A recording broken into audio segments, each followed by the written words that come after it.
Thank you. We're glad to be here. My name is Zuzana Madrovic. I am a lawyer at the Tenant Resource and Advisory Center in the Housing Law Clinic. Just for those of you unfamiliar with our organization, we focus mainly on, residential tenancy law. The Housing Law Clinic specifically focuses on judicial reviews of RTB decisions, as well as some non-Residential Tenancy Act tenancy stuff, so a little bit of co-ops. We've helped here and there with the roommate disputes, but not a lot of those and that kind of thing. So that's mainly what I deal with. And Rob Patterson, who's also here, is also a lawyer at TRAC with the Housing Law Clinic. Rob, do you want to introduce yourself in any other way, or are you good? I think that's good. You hit all the important bases. Okay, great. Okay, so this is going to be the housing law update for 2021. Many of you, I'm sure, have been here for previous updates. This is going to be very similar to last year's and the years before. We'll start with updates to the Residential Tenancy Act and Regulation. Then Rob will take you through some updates to the Manufactured Home Park Tenancy Act and Regulation and some policy guideline updates.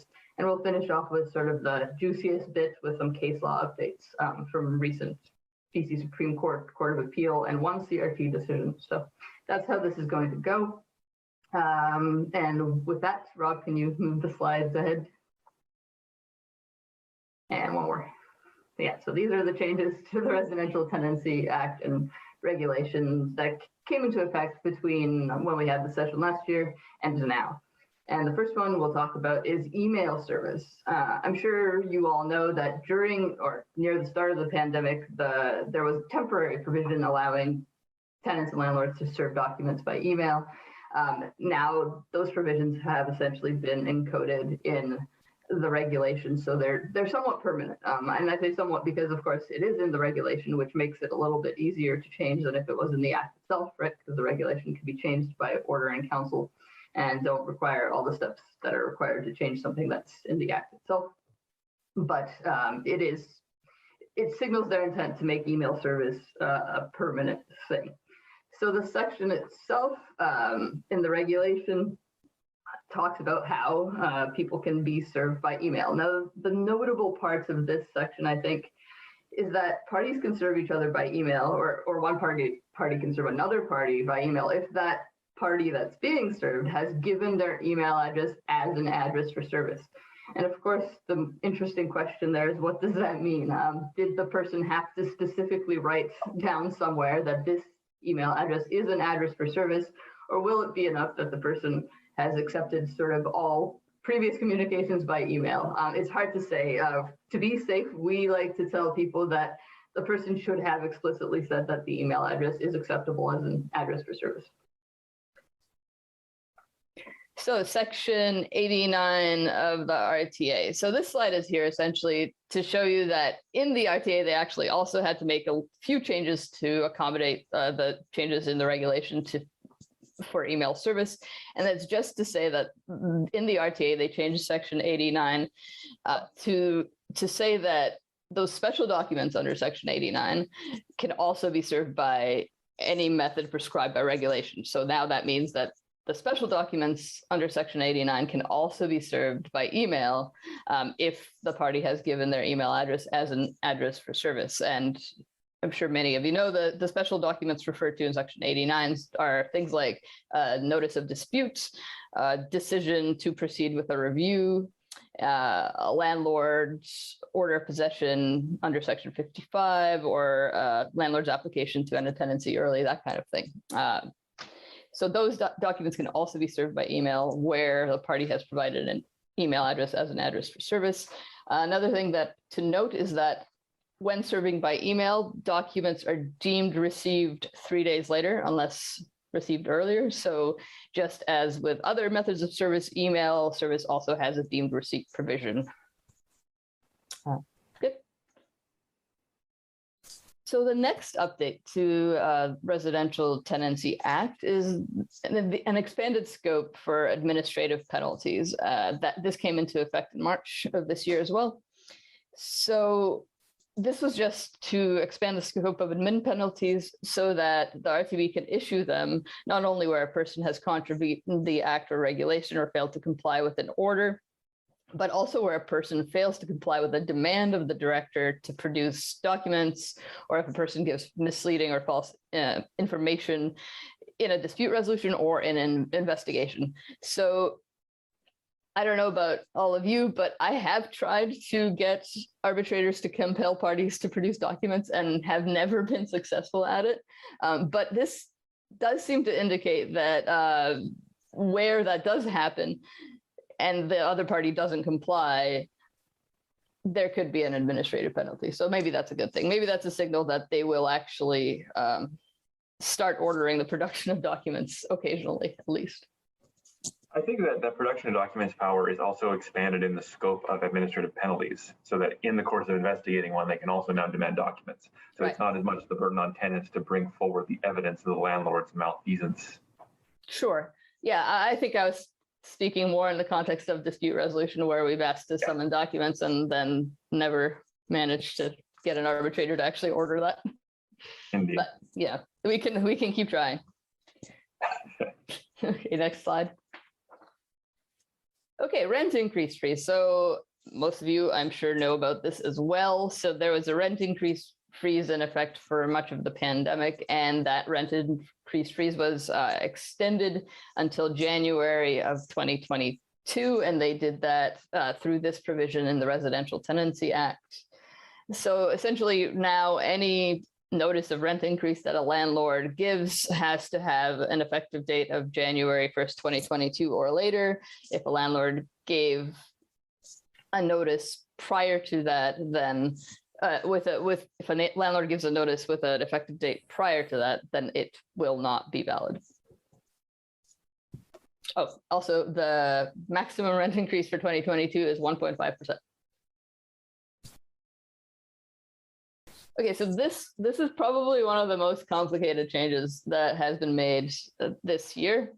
There is a new additional rent increase provision in the Residential Tenancy Regulation. You may or may not be aware of this. So we'll start by talking about how this is possible. So first, they've amended the RTA to section 97, which is the power to make regulations section, to say that they've sort of expanded that power to make regulations specifically so that they could put a regulation in to create this new additional rent increase for capital expenditures. Prior to this, they could regulate with respect to additional rent increases, but I think the power wasn't quite broad enough to do what they wanted to do with the section, so they expanded it a little bit in this amendment. So now moving on to the regulation, all of the stuff about additional rent increases is in part 4 of the Residential Tenancy Regulation. So that's where you'd go to look to find the new one as well as some of the old ones. So we'll start with section 21.2 of part 4. So that is a section that now it's a brand new section and provides all of the provides all definitions specifically for part 4. So the regulation has definitions at the outset, but now it also has definitions at the beginning of part 4 that talks specifically about terms that are used in part 4 of the regulation. So here's a couple of examples of what's in that definition section. But there are others that you should look at if you are ever sort of dealing with one of these applications. Okay. Okay, so here is the gist of additional rent increase for capital expenditures. Actually, before I get into that, I should mention, so you're probably familiar with the old ones, the old provisions for additional rent increases that were in place. So there was, if a landlord suffers a loss as a result of extraordinary increase in operating expenses or a financial loss from financing costs of purchasing the property if they weren't reasonably foreseeable. And there used to be one for significant repairs or renovations that were not reasonably foreseeable. That last one is now gone, and has been replaced by this additional rent increase for capital expenditures. The sort of important bit of this change, well, one of the important bits of this change is that these capital expenditures no longer need to be unforeseeable. So it doesn't matter that the landlord could have seen this coming, that's no longer relevant. So additional rent increase for capital expenditures. So landlords can apply for additional rent increase for capital expenditures that were incurred in the 18-month period preceding the application. If a landlord gets an additional rent increase for capital expenditures, they can't make another application for the same thing for at least 18 months after the previous application, which makes sense. And landlords have to make a single application for all units that they intend to impose the additional rent increase on. Slide. So this is all in section 23.1. The previous slide was essentially 23.1 subsection 1 to subsection 3. This is 23.1 subsection 4. So the RTB has to grant the application if the landlord establishes what's on this slide, essentially. So the landlord has to establish that capital expenditures were incurred for any of a prescribed list of repairs, replacements, or installations, and there is sort of a number of them listed in section 23.1 subsection 4. Here's an example of one, the installation, repair, or replacement of a major system or a major component that has failed or is malfunctioning or inoperative or that is close to the end of its useful life. And the other sort of prescribed repairs, replacements, and installations all sort of sound like this one, all seem to involve major systems or components, major components. The capital expenditure has to have been incurred within 18 months preceding, and the capital expenditures has to not be expected to be incurred again for at least 5 years. This is sort of similar to what the major repairs or renovation section said before, again, with the exception that this expenditure no longer has to be unforeseeable. Slide.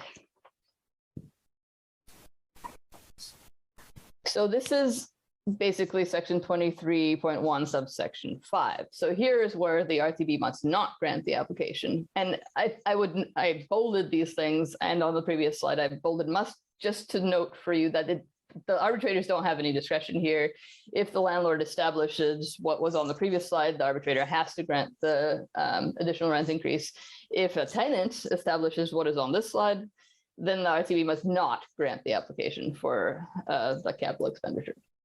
So here we see that the RTB must not grant the application if the tenant establishes that the application is for repairs or replacement required because of inadequate or repair or maintenance on the part of the landlord. So if the landlord has essentially let the property run down into disrepair by not performing maintenance along the way, if a tenant establishes this, then the RTB must not grant the landlord's application.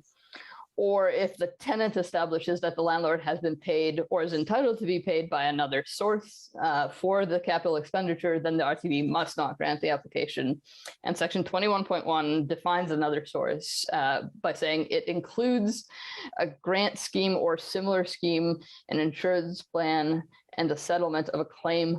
That's not an exhaustive list. That's why they use the word include. So essentially, if the tenant has evidence that the landlord should have been able to get money from somewhere else for this expenditure, and they can convince an arbitrator of that on a balance of probabilities, then the regulation says the RTB must not grant the application. Slide. Okay, the determining the amount. Okay, this is sort of where this gets. Well, this part's not so complicated. That will come a little bit later. So after the RTB determines which of the claimed capital expenditures are actually eligible for an additional rent increase, supposing that the RTB finds that some of them are, the amount of the additional rent increase for capital expenditures is determined in accordance with 23.2 of the regulation. There's two calculations under that section. So one is under 23.2 subsection 2 and another under 23.2 subsection 3. You got it, or both calculations need to be done. And the amount of the additional rent increase permitted by section 23.2 sub 4 is the lower of the two calculated amounts. If you want to know what the calculations are, 23.2 says you divide the amount of the eligible capital expenditures by the number of specified units in the application, and then divide that number again by 120. 23.3 2 sub 3, you multiply the sum of the rent payable in the year in which the additional increase is to be imposed and the annual rent increase permitted to be imposed under section 43(1)(a). Yeah, by, I can't remember what, because I didn't write it down. Okay, that's that's for later, I guess. It is in 23.2 subsection 3. Now, this is the complicated part. How additional rent increases for capital expenditures are imposed. I'm not going to go into great detail in this because it is quite complicated and probably doesn't make a lot of sense unless you actually have an example of it in front of you. And I haven't actually seen this done yet. I'm not sure whether any of these applications have had time to be heard yet. So if anybody here has one of these and is wondering sort of how this is all going to go, feel free to reach out to us at that point and we can try to work through it together. But this is just a sort of overview of how additional rent increases for capital expenditures are imposed. So it's all set out in 23.3 of the regulation. So they can be imposed in the first 12 months in which they can be imposed in order to comply with the timing and notice requirements. And that's under section 23.3 sub 2. Or it can be imposed over 3 phases as set out in 23.3 sub 1 and 23.3 sub 3. And which one of those 2 it is depends on whether the amount that you calculated or whether the amount that you've determined was to be imposed under 23.2 sub 4 was either higher or lower than the calculation in 23.2 sub 2. Yeah, so that's if it's imposed in the first 12 months, that's fairly simple. If it's imposed over 3 phases, it is less simple because the calculation for what is imposed in the 3 phases changes throughout the phases. So in sort of broad strokes, the amount imposed in phase one is what was determined under 23.2 sub 4. But then there's 2 different calculations for phase 2 and 3, and those are set out in 23.3 sub 4 and 23.3 sub 5. And again, if you come across one of these and you're not sure how it's going to be imposed, reach out to us at that point and we'll figure it out together. But without having seen one of these actually done, I'm not really prepared to get into the weeds of that. Okay, slide. Additional rent increases for capital expenditures continued. This is the last slide on this, I promise. This is just the end of the section.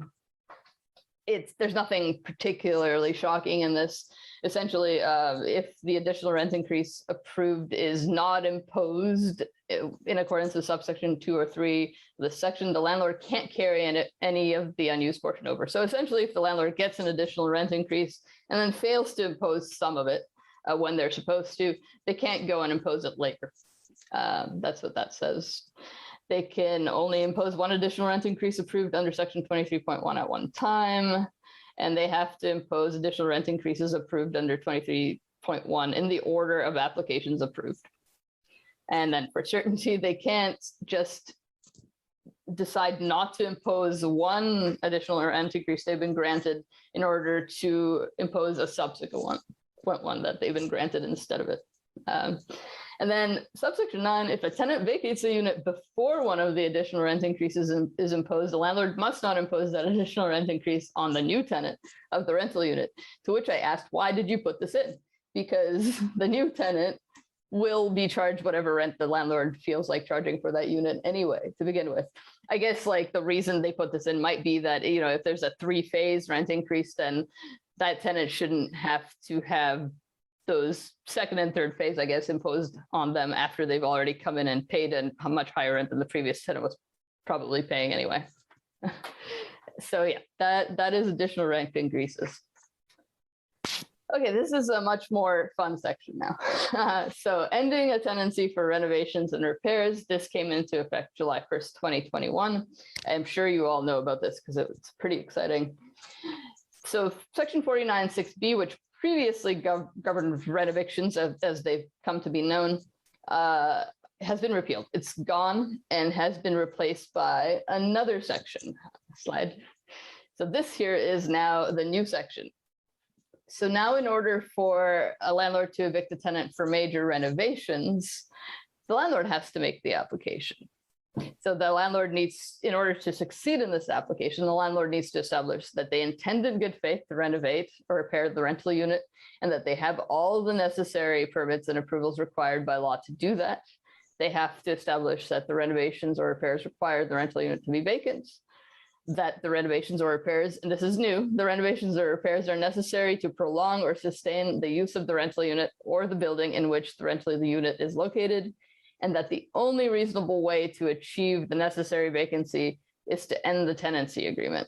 So A and B are essentially the same as the old section used to be, where the landlord just issued a notice and the tenant had to dispute it, but C and D are new-ish. So C is completely new. There was no requirement for the renovations or repairs to be necessary for anything before. They could have just been something the landlord felt like doing. They didn't have to be needed. Now they have to be necessary to prolong or sustain the use of the rental unit or the building, which is huge. And D is newish because this was not encoded in the legislation before, but it was in the case law. So we had cases for a while to say that in order for a landlord to be able to evict for renovations, they do have to establish that the only reasonable way to achieve the necessary vacancy is to actually end the tenancy. That's it. No, thanks. And this is sort of the rest of the section, a little bit less exciting. So a landlord has to make a single application for all of the units that they want to empty for repairs.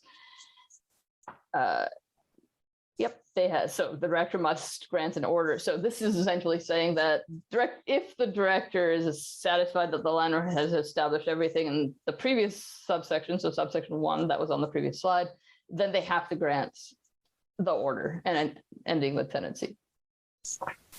And the effective date has to be not earlier than 4 months after the date the order is made. So this is cool because, as I'm sure most of you know that have dealt with tenancy stuff before, where when it was the case that the landlord would just issue a 4-month notice to end tenancy and the tenant had to dispute it, oftentimes the hearing would be either right close to the effective date or even past the effective date.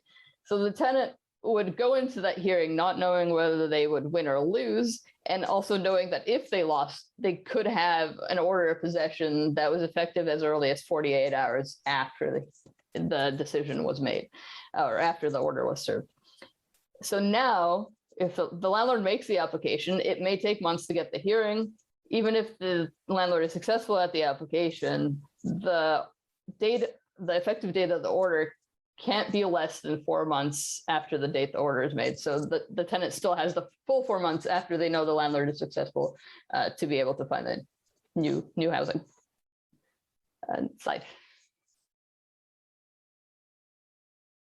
Great. Okay. And so there's other sections that have sort of been changed to either to reflect the changes to section 49 and some other small changes. This one actually isn't a small change exactly. This is section 51 compensation. So essentially compensation where a landlord doesn't do what they say they're going to do in a section 49 notice. And the change here, the big change, is that they flip the burden. So prior to this, it's always been a tenant's application for additional compensation if they think that the landlord didn't do what they said they were going to do with the unit. Prior to this, the tenant had to prove that the landlord didn't do what they said they were going to do with the unit, which is always a challenge, right? Because how do you prove a negative? Often you can't. Sometimes you can, but it's very, very hard. So now they've essentially said, no, it's the landlord that has to establish that they did do what they said they were going to do with the unit, which makes a lot more sense. So that's the big change there. And there is a new section now. Now, this section is specifically to deal with additional compensation for tenants who receive an order under section 49. So this is the director's orders for renovations or repair evictions. So it mirrors section 51 in almost perfectly. So you still get your 1 month free rent. You can still withhold that 1 month from your last month if that works out. You're still entitled to give early notice to end tenancy. And if you do pay your rent, if you for some reason don't deduct the 1 month compensation from your last month, the landlord has to refund it. And then the additional compensation, so the sort of 12 months penalty, so to speak, for this is similar. So if the tenant who has moved out in accordance with an order that they move out for renovations or repairs suspects for any reason that the landlord hasn't done what they said they were going to do with the unit, they can make an application for 12 months rent. And it will be the landlord's burden to show that they have done what they said they were going to do with the unit. We're at the end of your section now, and a first chat question just came in, and it's a good one, so we should talk about it. Okay. I think Noel's question here is in regards to compensation. If it's not, follow with another chat message. But so the question is, how does this impact tenants who were evicted as the new rules approached? And she has a hearing on the 25th. And that's a really good question. I think I'll let you want to go first, Susanna? I mean, you're on a roll. You might as well. Okay. What was it for my next part here? I think so. For a tenant who was evicted before the rule for compensation was changed, I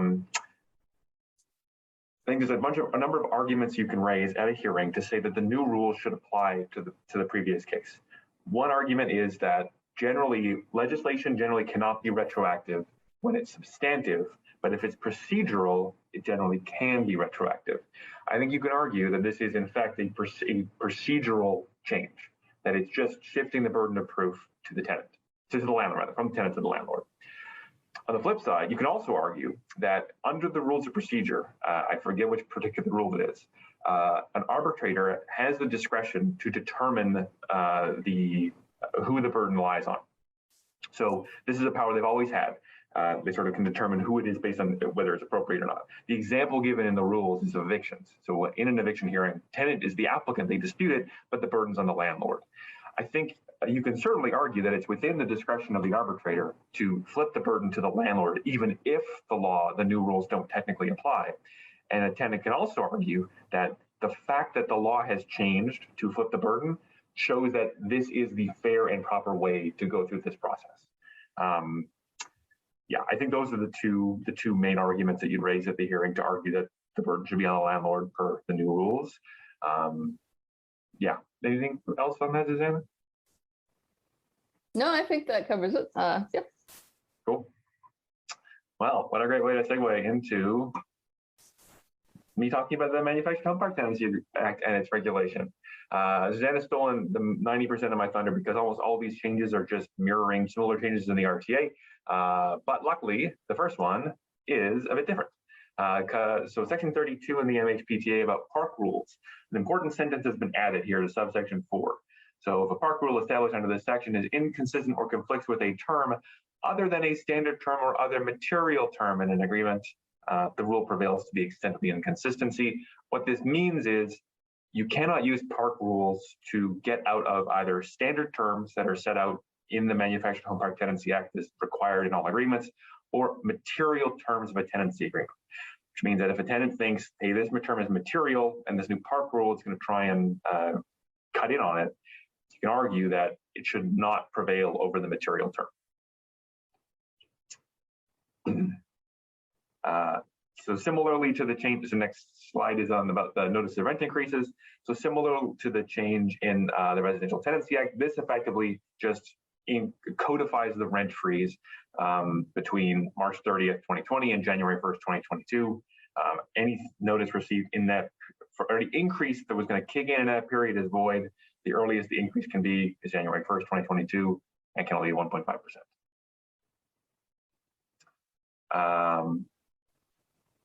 Oh, right. This is actually something that Susanna didn't touch on. This is actually in both acts now for orders of possession for the landlord.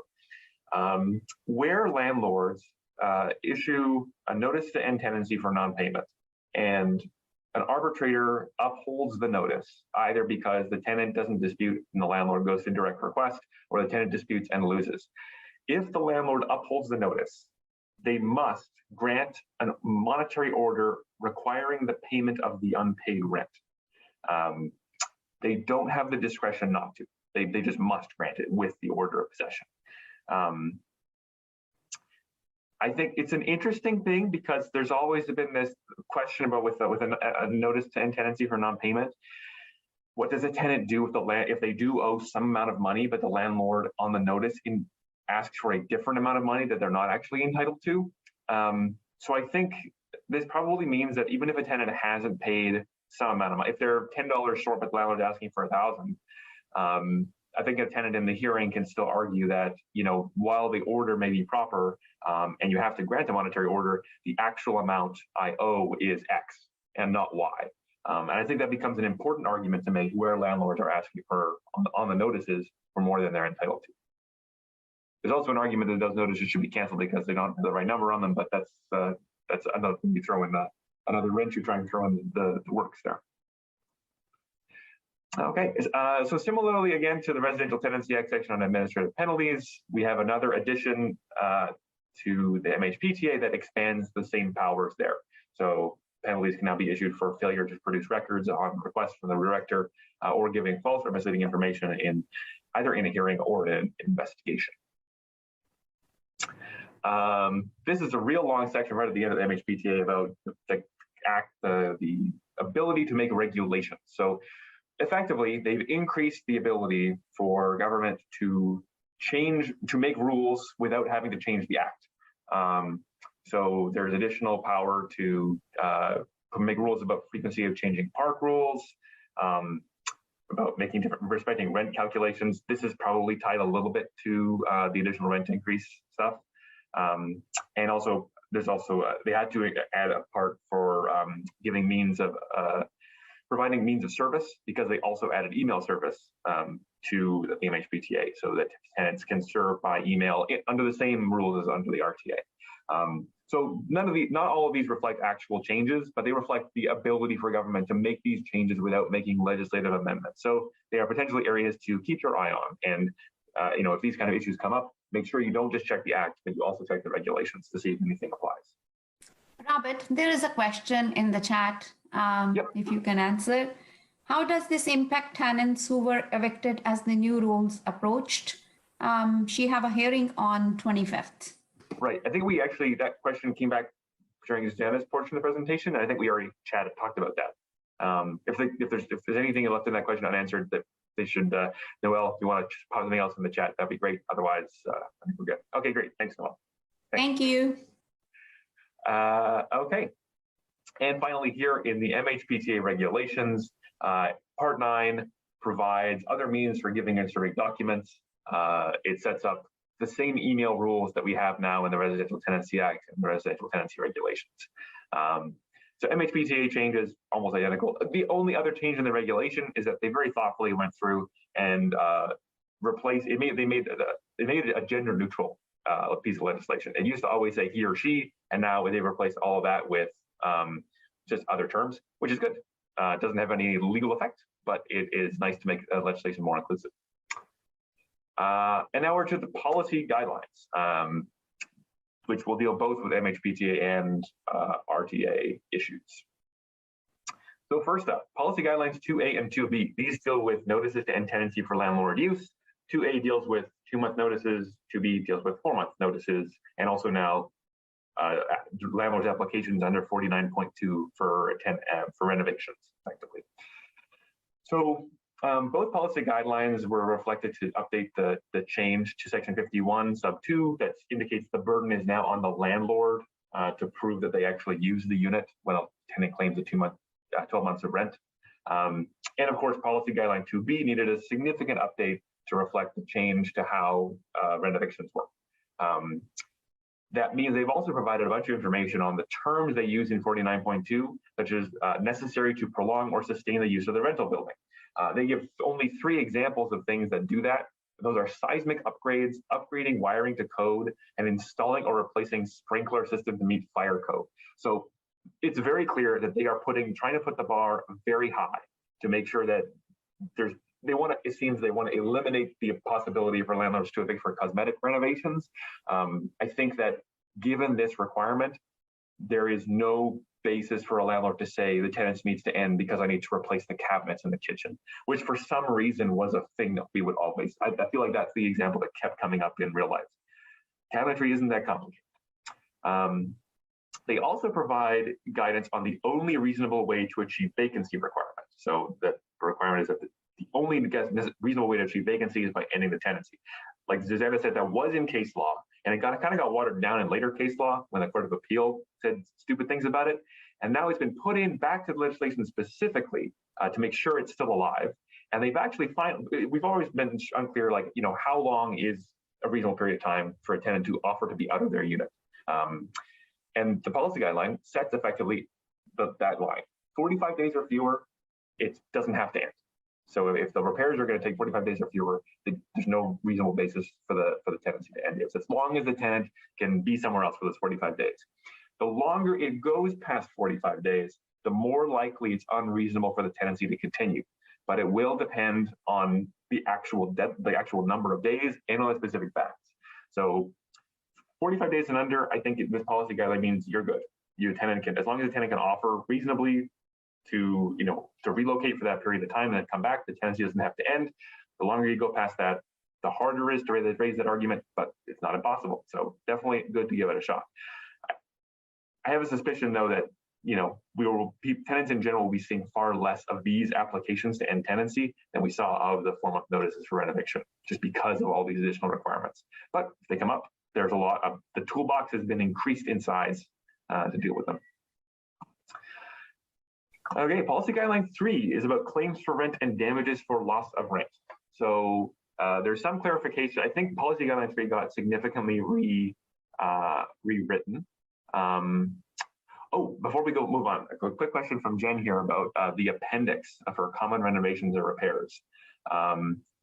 I think that yes, they will still accept evidence either way in terms of, because that appendix provides a list of repairs and says whether they're more or less likely to require vacancy. So that appendix still allows tenants to raise those arguments about particular kinds of repairs to say this doesn't even require vacancy. I think it is very good and exhaustive. The RTB copied it from City of Vancouver. I think it was, and it's very powerful list because there's originally only 2 or 3 things that say likely to require vacancy, and there's one on it now that says very likely to require vacancy, but I think it's something like it's demolishing all interior walls and ceilings, which is pretty likely to require vacancy. I think the important thing to remember here is that as well, the requirement that it prolong the life of the building is in addition to the requirement that it require vacancy. So even if you can establish on that list of repairs, you're doing something that requires vacancy, take a crack at it, use the appendix and say, in this case, it does actually not require vacancy. You also argue, hey, these things you're saying aren't going to prolong the life of the building. It's not a seismic upgrade. You're not upgrading the wiring. You're not upgrading the sprinklers. You're not doing something else that will extend the useful life of the building or the unit. It's still a good tool to use. I don't think its use value has not been reduced at all by the changes. So back to policy guideline 3 about claims for rent and damages for loss of rent. So there's some clarification in this policy guideline now that the landlord's claims for compensation is to put them back in the same position as if the tenant had complied with the legislation and with the tenancy agreement. Some of those updates mean that the landlord always has had a duty to minimize loss where they've issued the notice to end tenancy. That was clear in the older policy guideline, but it's more clear now. And the burden of proof wasn't always on the claimant for a claim for rent or damages for loss of rent, wasn't always clear was on the landlord, but it's now explicit in this policy guideline. There's also a bit about this new section 55, which says that when a landlord issues a notice to end tenancy for non-payment and it's upheld by an arbitrator, they have to issue a monetary order. So what it says is that you get the order has to be for unpaid rent. up to the end of the tenancy, but it cannot be for overholding because that's damages. That's not unpaid rent. So because of that, an arbitrator has to determine in the course of deciding that monetary order when the tenancy actually ended. So here are 3 cases the policy guideline talks about where, points at which the tenancy can end. So if the tenant actually moves out before the hearing, the tenancy ends on a date of abandonment. So that means the landlord is only entitled to rent that is due up to that point. And I don't think it's not clear on this, but I don't think it's prorated based on a number of days. It's based on what rent came due during that period of time. So if you move up mid-month, I think you're still required, like the entire month is required to be paid. If the tenant didn't dispute the notice or pay the amount demanded, then the tenancy ends on the effective date of the notice, which is 10 days after it's given. And if the tenant disputed the notice but was unsuccessful at the hearing, the tenancy ends on the date of the hearing, which means which kind of captures some cases where a tenant might be sort of quote unquote overholding because they're living there up until the date of the hearing. Yeah, I think that's a reasonable interpretation because tenancies typically continue until a hearing if you've disputed an eviction notice. And if a landlord wants any money after a tenancy ends to represent sort of loss due to tenant overholding, they have to make a separate application for that. They can't lump that in with their main application with this unpaid rent application that happens the notice. Okay. Section 12, service provisions. So the big update here is to reflect changes about email service, but there's a couple other tasty treats. So it explicitly says now that Canada Mail Express Post counts as registered mail for the purpose of service as long as you select the signature option. So if the Canada Post person asks, when you ask for Express Post and they say signature or no, definitely say yes. And then take evidence of the fact that you said yes. You'll get a receipt. Make sure that goes into evidence from service. In terms of sort of how email service works, I think this is going to touch on most of this. So a party can provide an email address for service. If they provide an address for service, but then change their email address, use another email and don't use that one anymore, the burden is on them to update the other side. They have to tell the other person that they can't use it anymore. If there's no address provided for service, then no email address provided for service, but you want to serve by email. What the policy guideline says is you have to apply for a substituted service order with form RTB 13 to ask to be allowed to serve by email. And in order to get it, you have to provide evidence of a history of communication between the landlord and tenant by email. I don't know how those, I've never seen that. I don't know how those work. It's unclear. I will be shocked if they make any decisions on those subservice orders before the actual hearing. I would be gobsmacked. Which means that if you are going to serve by email, but you don't have an email address for service, you're not going to know up until the hearing whether you've even served the dispute notice correctly. So if you don't have, I think because of that, it's still a good idea. If you don't have an address for email address that's been provided explicitly for service, send it some other way. If you're going to send it by email, send it by registered mail as well, and send it by email. Throw the email in, but don't sort of hang everything on that. So I think if you go to the hearing, tenant landlord doesn't show up, you're going to have a real difficult time. We don't know how they're evaluating these subservice orders. In addition, if a landlord, a party can withdraw an email and not provide a new one if they provided one for service before. But again, the burden is on the withdrawing party to be able to do it. And the Form 13 has to be filed in relation to an existing hearing. So you have to make the application first and then apply for substituted service, which again means that you're never going to, I don't think you can get a decision before, certainly not before you have to serve the application on the landlord. So big dice roll. And it also talks about what you should do to prove email service. So a screenshot of the email that shows the destination address and the date and time it was sent.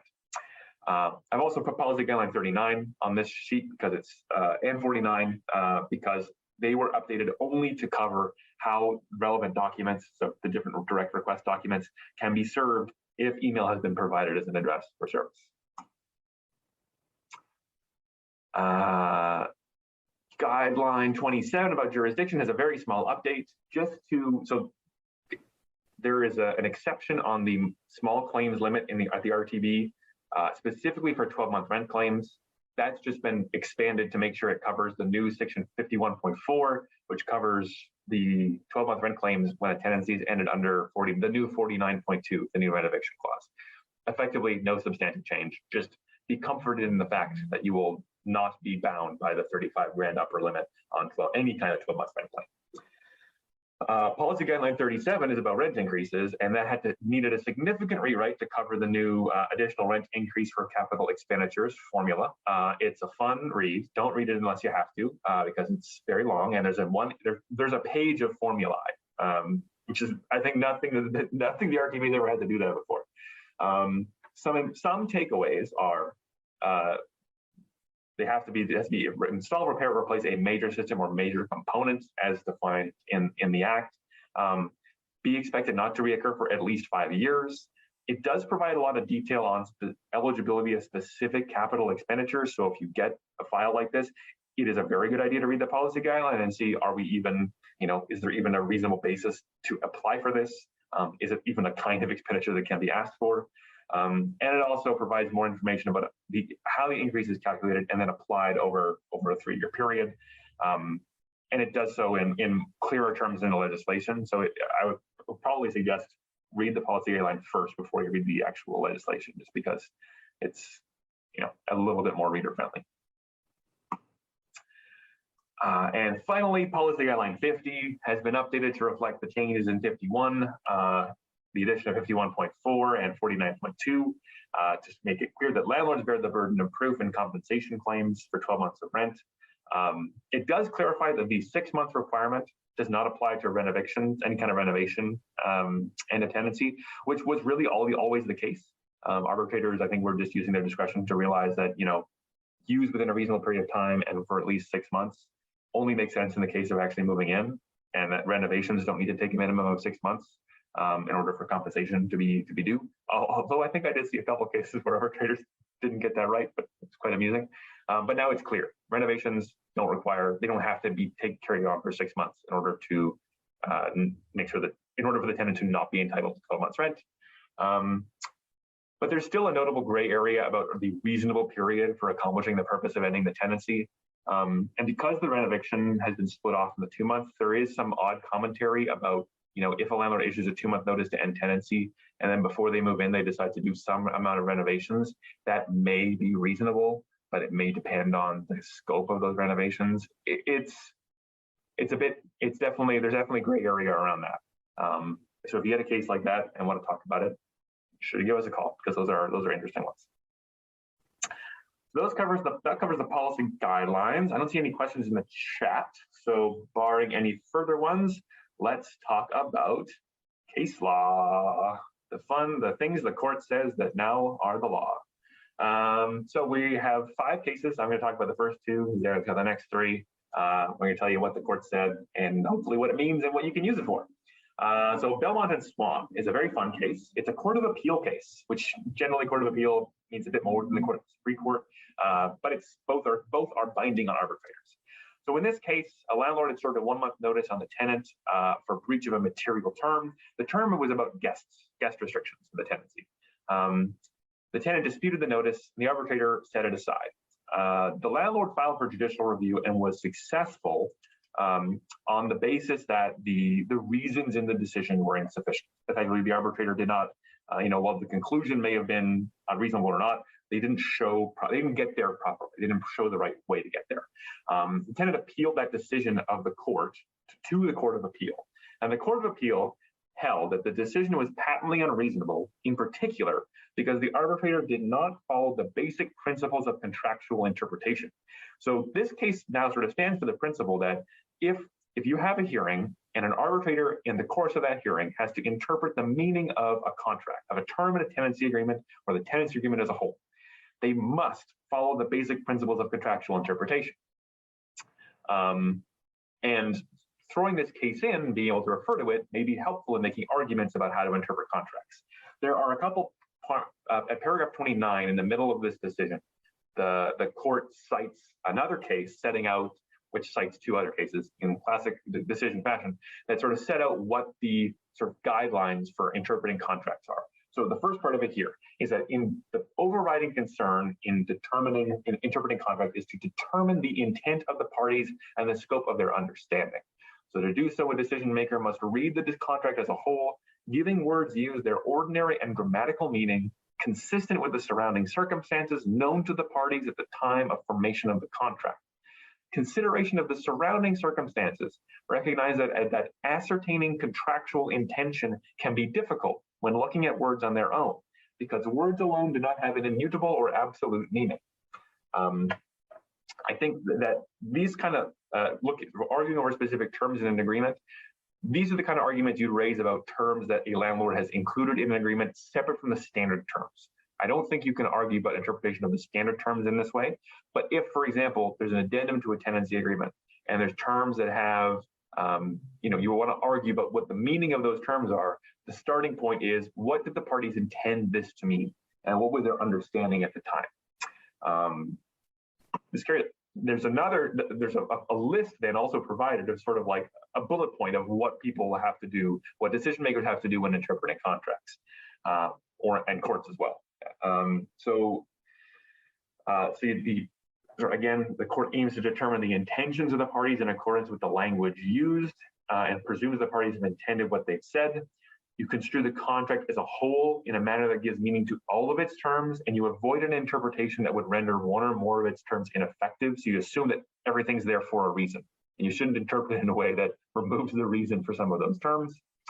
And these are, I think, the important points about how you can use other evidence outside of the actual agreement properly in construing the agreement. So the court may have regard to the objective evidence of the factual matrix or the context underlying negotiation, but not the subjective evidence of the intention of the parties. So there's this weird line between a person testifying to say, here's what I thought this agreement meant. It's not as valuable as other objective evidence of the factual matrix or the context. So like text messages or emails between the parties expressing what they think these terms mean prior to the formation of the contract. Less valuable and perhaps improper to rely on is someone saying, well, I thought this is what this meant. So the court should interpret the contract so as to accord with sound commercial principles and good business sense, avoid commercial absurdity. That probably doesn't apply in the case of residential tenancy as much. If you find that the contract is ambiguous, it can then resort to extrinsic evidence to clear up ambiguity. So generally, you only get to bring in those bits of evidence of sort of what we intended and what makes sense in the context of this tenancy. If there is some ambiguity in the term, if the term is clear and obvious, you may not be proper to raise those arguments. And finally, while you can use the factual matrix to clarify intention, you cannot use it to contradict intention or create an ambiguity where one did not previously exist. So there must be something in the terms itself that is ambiguous or unclear in order to be able to leverage outside evidence about what the parties really meant or what was going on at the time of formation in order to clarify it. So I think this is a useful case anytime you have a tenancy agreement where parties are arguing over what the terms mean, because the Court of Appeal is very clear that you must follow this approach. And an arbitrator who fails to follow this approach and a decision that fails to disclose that this approach was followed is patently unreasonable, so they can't do it. Okay, and sticking on the theme of contractual interpretation, Flynn and Pemberton Holmes Limited. I always say Pemberton Homes, but it's Pemberton Holmes. In this case, there was a dispute between the tenants and landlord over whether they were entitled to use the crawl space and shed on the rental property. The tenants thought that they were entitled to it, and the landlords didn't. The landlords in the hearing had testified that they had told the tenants that they were not included, and argued that because the crawl space and shed were not included on the move-in inspection form, that also indicated that they weren't included. The tenants testified the landlord never told them before the tenancy began that they weren't included. And very importantly, as it turned out, the tenancy agreement was silent on whether they were included. It simply said tenants, it's standard form tenancy agreement, tenants are renting this property at this address.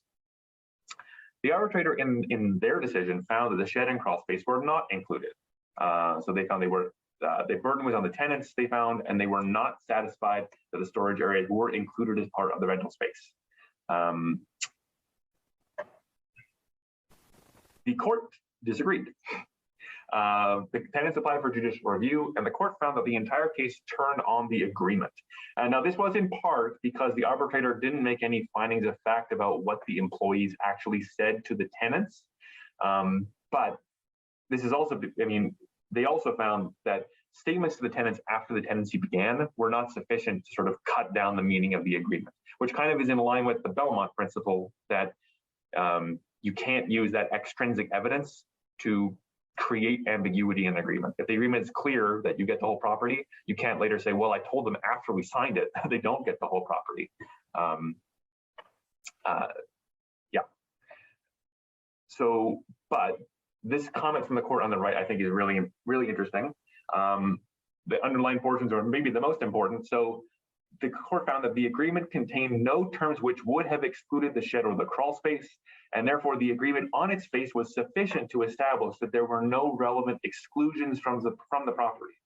And then the entire property at the relevant residential address constituted the rental unit, which means, I think, that the presumption is that when you have a tenancy agreement, that agreement is for the entire unit and any property that it sort of indicates, any property at that address, barring any specific exclusions. So when you rent a house and it says you get the house, unless there's some kind of exclusion clause in the agreement, the presumption is that you get the whole property.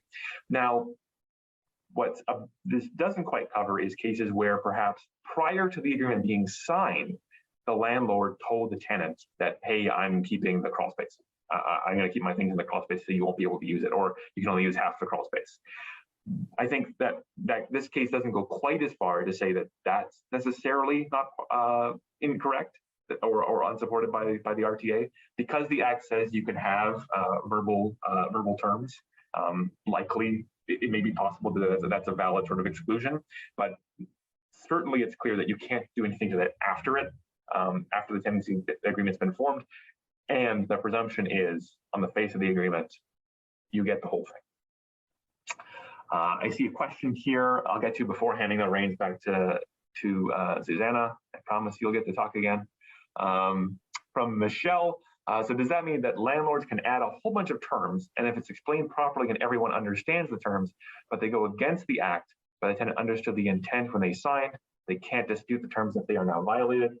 So I don't think that Belmont means that Belmont doesn't change the law on, on contracting out of the Act, or on how terms are added or amended, how agreements are amended. So a landlord can't, unilaterally add a bunch of terms and say, well, they're clear and obvious and it's easy to interpret them and therefore they should stand.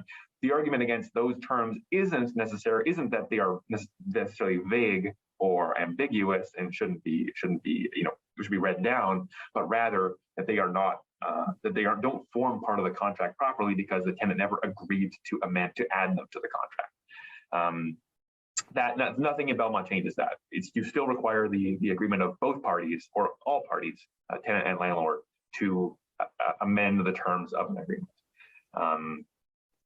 I think what it does apply to is cases where tenant and landlord sign the tenancy agreement and you have terms in there that are ambiguous, that have multiple ways of reading them, and the court has to, or the arbitrator has to wrangle with, okay, how do I interpret this term? How do I know what it means in the context of this tenancy? In those cases where you have a real ambiguity in that term, where it's clear that everyone's agreed to it and it's a valid term, we just don't know what it means, that's when you turn to Belmont. If there's a term where you want to argue, hey, this term is garbage, it's either unconscionable or it's so grossly unfair, it was added, or parties didn't actually agree to add it to the agreement, then those arguments are still there for you to say it should still be, we should strike it. We shouldn't even enforce, the term isn't even enforceable at all. Belmont and Swan is there for, we have the term, but we agree it's valid, but we just don't know what it means. All right, and with that, it's back to Susanna. Awesome. Thanks. So you lied a little bit that we only have 2 more cases because we had a total of 4, not 5.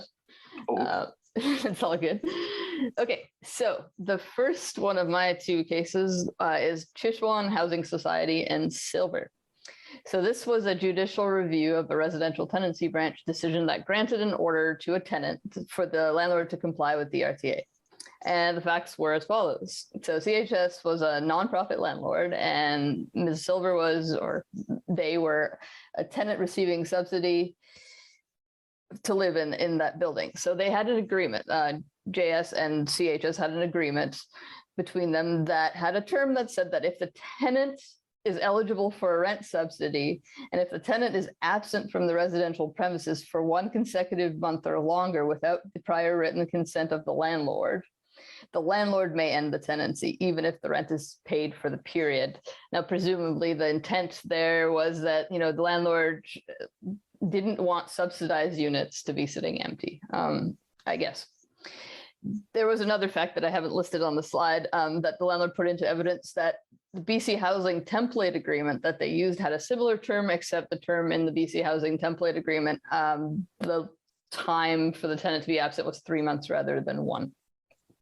Now, JS applied to the Residential Tenancy Branch and seeking an order that term was unconscionable, and that is the order that she sought, therefore unenforceable.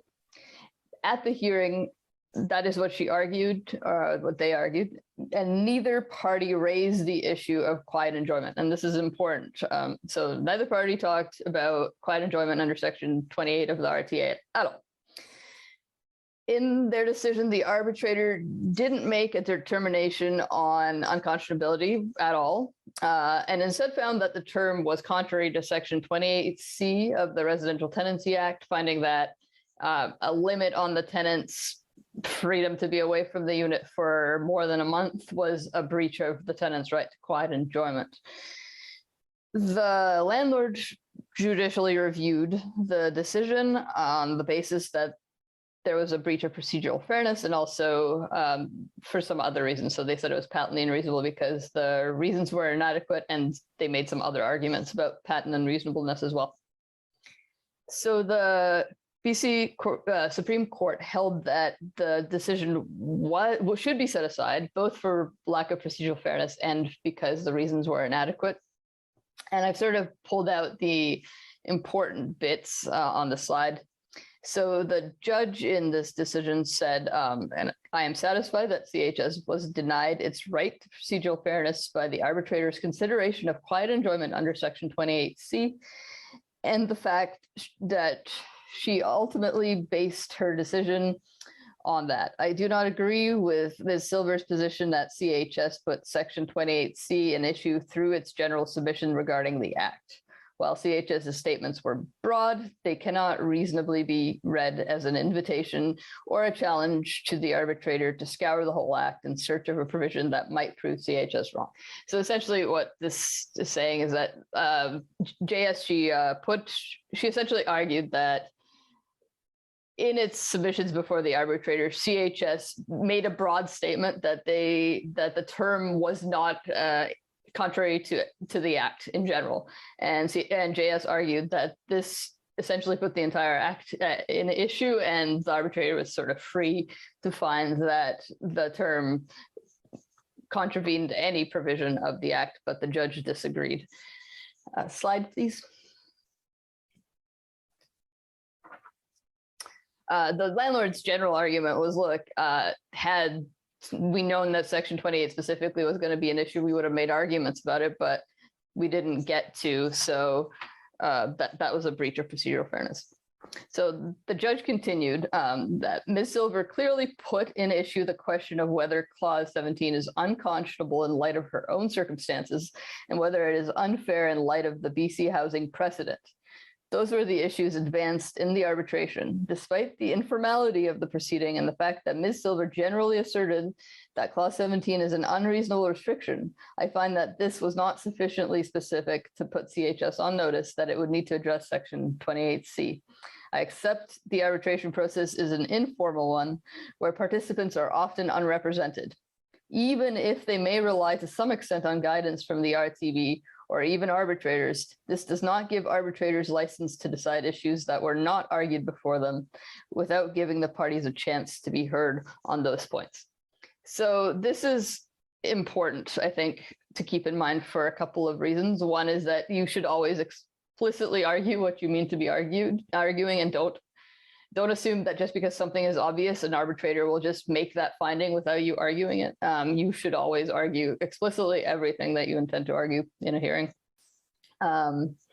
It's also important because it doesn't quite say that an arbitrator can't put something in issue that neither party put into issue. They can, but they do have to give the parties a chance to speak on those issues. I think the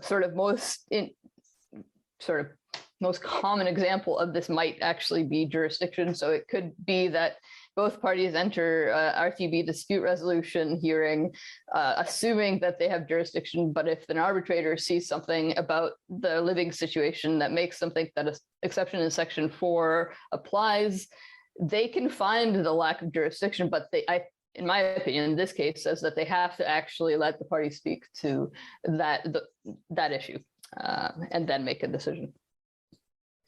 So that was the decision on procedural fairness. Actually, can you? Okay, that's good. Inadequate reasons was sort of the other thing the judge found was a reason to send us back to the RTB. This is a little bit, I think, less pertinent for advocates in general, but it's still important. So the judge found not only that there was a lack of procedural fairness not to let the parties address quiet enjoyment at the hearing if the arbitrator was going to find on quiet enjoyment, but also that the reasons for the arbitrator's decision didn't sort of disclose how the arbitrator found that this was a breach of quiet enjoyment. She found that it essentially wasn't obvious, or the judge found that it wasn't obvious on the face of Section 28C that a right to quiet enjoyment would include a right to be away from your unit for an extended period of time. And the judge found that, if an arbitrator was going to say that, then they should have said why that was the case. And so I pulled out one paragraph, but there's actually a number of paragraphs in the decision that address this quite well. The judge says the arbitrator's finding on this point begins with the statement, I find that Clause 17 of the Tenancy Agreement seeks to limit the tenant's right to quiet enjoyment under Section 28C of the Act by limiting her right to exclusive possession of the subject rental property. The underlined passage simply restates the wording of Section 28C and does not explain how or why the restriction on extended absences falls within that wording. And I think that's important. That is slightly important for advocates, just so that it informs the way that you argue things. You should never assume that that something like this is obvious. While I think that a good argument could be made that the right to quiet enjoyment does include the right to be away from your unit for an extended period of time, you shouldn't just say that a right to quiet enjoyment includes the right to be away for an extended period of time. You have to be able to argue why, not only so that so that there isn't a breach of procedural fairness because the other party doesn't know you're going to be arguing it, but also so that when the arbitrator writes their decision, if they want to agree with you, they know the reasoning that they should include in their decision. They know what your argument is, and if they argue with it, they can reproduce it in their decision, and then hopefully their reasons will be adequate. Now, there is another interesting point in this decision that wasn't sort of part of the ratio and isn't binding precedent. It was said in obiter, but I still thought it was interesting. I didn't put it on the slide, but here it is. So the landlord CHS also argued that it had in fact given JS permission to be away for an extended period. So the issue before the arbitrator was actually moot. The judge didn't make a decision on that point, but near the end of the decision cautioned that the letter that CHS was pointing to that gave JS permission to be away, quote, may be fairly characterized as a begrudging consent to a one-time extended absence, and it leaves considerable doubt that future absences might be approved. And the judge went on to suggest that that has significant bearing on the mootness issue. So essentially cautioned CHS that that argument doesn't make a lot of sense in light of the permission that they actually gave, which made it seem somewhat unlikely that they would be giving future permission to JS to be away for an extended period. And that was CHS and Silver. And now the last case. Slide, please. Great. So this will be shorter. This was a BCCRT decision, and I put this in not because it's binding precedent that you can use, but because it's interesting and because I think that advocates as well as so we get a ton of questions from roommates, and a lot of those questions revolve around disputes about security deposits. So this case was interesting because essentially one roommate, the applicant roommate the respondent roommate rented a room in a shared unit from the applicant roommate. No, I think I got this wrong. Never mind.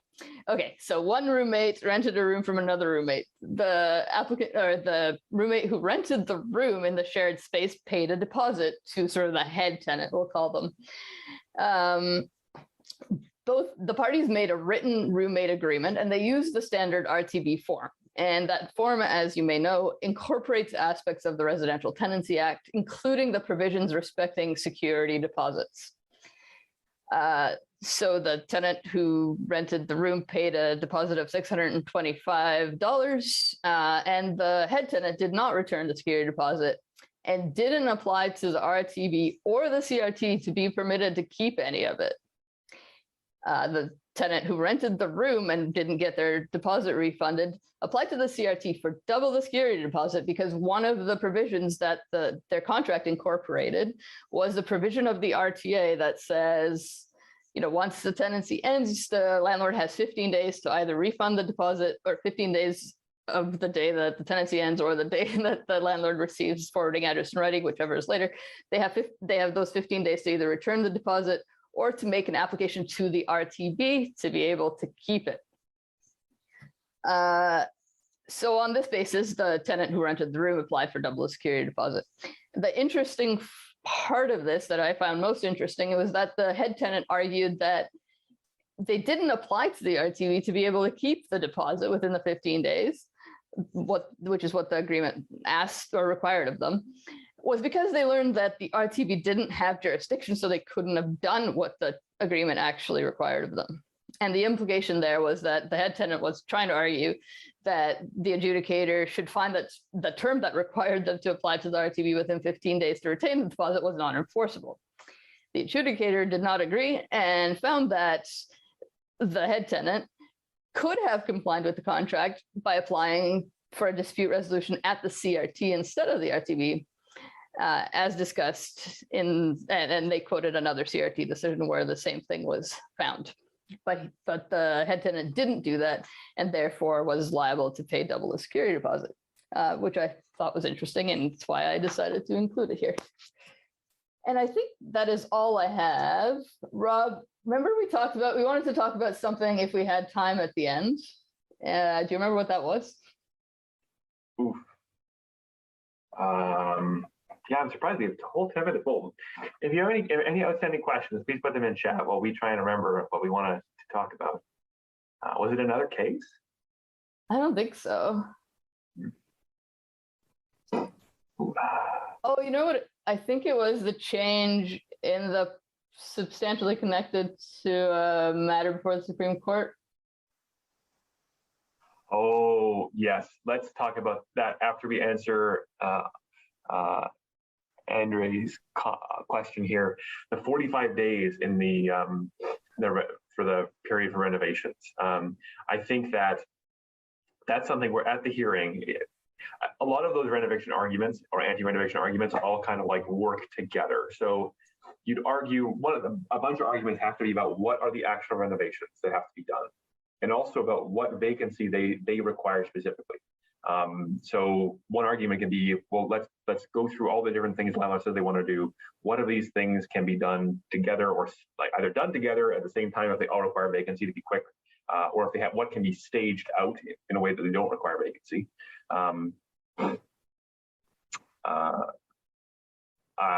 In the case that you talk about here, where the landlord arguing that finding contractors preventing him from COVID made finding contractors hard and prevented him from having all workers on site at once.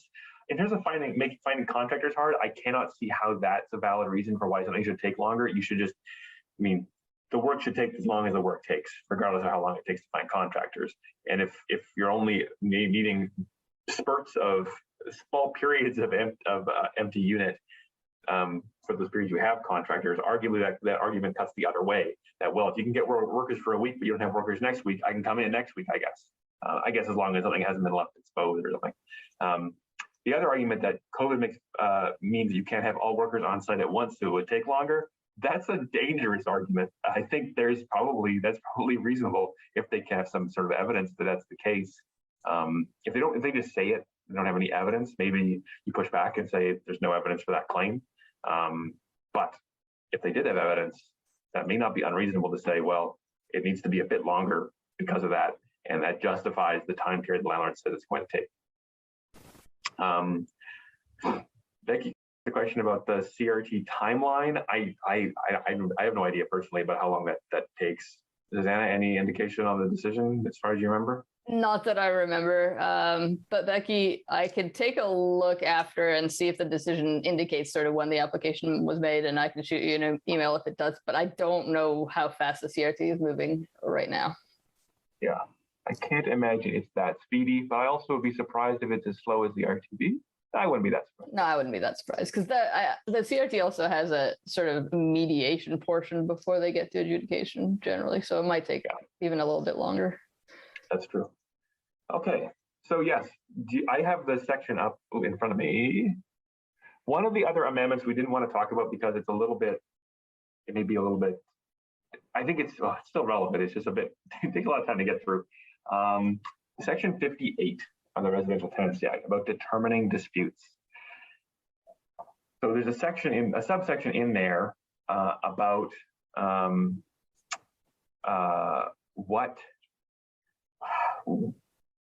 dealing with sort of what happens when there's an existing Supreme Court issue, as like a Supreme Court matter between the landlord and tenant, and an RTB issue comes up. I forget exactly what it used to say. I think the section used to say that the director, and anyone acting on their behalf, so any arbitrator, must make a decision on the application before them unless one of the following applies. And one of the things that applied was